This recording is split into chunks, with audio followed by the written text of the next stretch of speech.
बातमीपत्राच्या सुरुवातीलाच एक धक्कादायक बातमी अकोल्यामधून समोर येते। अकोल्यामध्ये 8वीच्या विद्यार्थिनीने आत्महत्या केलेली आहे। आई वडील घराबाहेर गेले असताना आत्महत्या केलेली आहे। या आत्महत्येचं कारण अद्याप अस्पष्ट आहे। अकोल्यामधल्या एका 8व्या वर्गात शिकत असलेल्या मुलीने आत्महत्या केली आहे। अवंती भास्कर शेळके असं या विद्यार्थिनीचं नाव आहे। ती अकोल्यामधील निशू नर्सरी शाळेची विद्यार्थिनी होती। अवंती ही अकोल्यामधील संतोषनगर भागामध्ये राहत होती।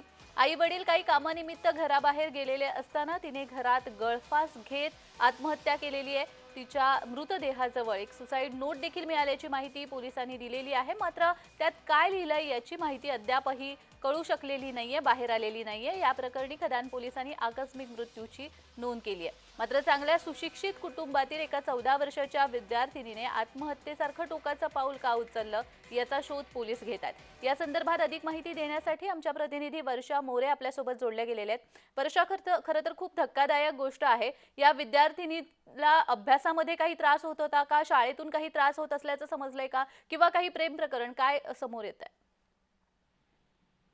जान्हवी, अकोल्यातील ही संतोषनगर परिसरातील जी रहिवासी आहे अवंती भास्कर शेळके ही 8व्या वर्गात शिकत होती आणि दुपारी तिचे आईवडील जे आहेत ते कामानिमित्त घरात येत होते। त्यांनी फोनवरून त्यांच्या मुलीशी संपर्क साधण्याचा जे प्रयत्न केला, मात्र तिचा कुठलाही प्रतिसाद न मिळाल्याने त्यांना एक शंका आली आणि त्यांच्या घरात जे भाडेकरी राहत होते त्यांना त्यांनी माहिती दिली आणि चौकशी केली तर अवंतीने आत्महत्या केल्याचा जो धक्कादायक प्रकार आहे त्यावेळेस तो उघडकीस आला। खदान पोलीस जे आहे त्यावेळी घटनास्थळी पोहोचले आणि मृताचा अभ्यास घेऊन त्यांनी आकस्मिक मृत्यूची जी आहे ती नोंद केलेली आहे। आणि जी अवंती जी आहे एका सुशिक्षित कुटुंबातील मुलगी आहे। तिची मोठी बहीण जी आहे ती MBBS पदवीधर आहे। अवंती देखील अभ्यासात चांगली होती। अशातच त्या घरातील मुलीने आत्महत्यासारखा टोकाचा निर्णय का उचलला यामध्ये जे आहे आश्चर्य व्यक्त केलं जात आहे। आणि पुढील तपास जे आहे जान्हवी खदान पोलीस स्टेशनचे ठाणेदार जे आहे मनोज केदारे हे करत आहेत। वर्षा, तिच्या मृतदेहा शेजारी एक सुसाईड नोट देखील सापडली आहे। त्या सुसाईड नोट मध्ये काय लिहिलंय हे पोलिसांनी सांगितलंय का?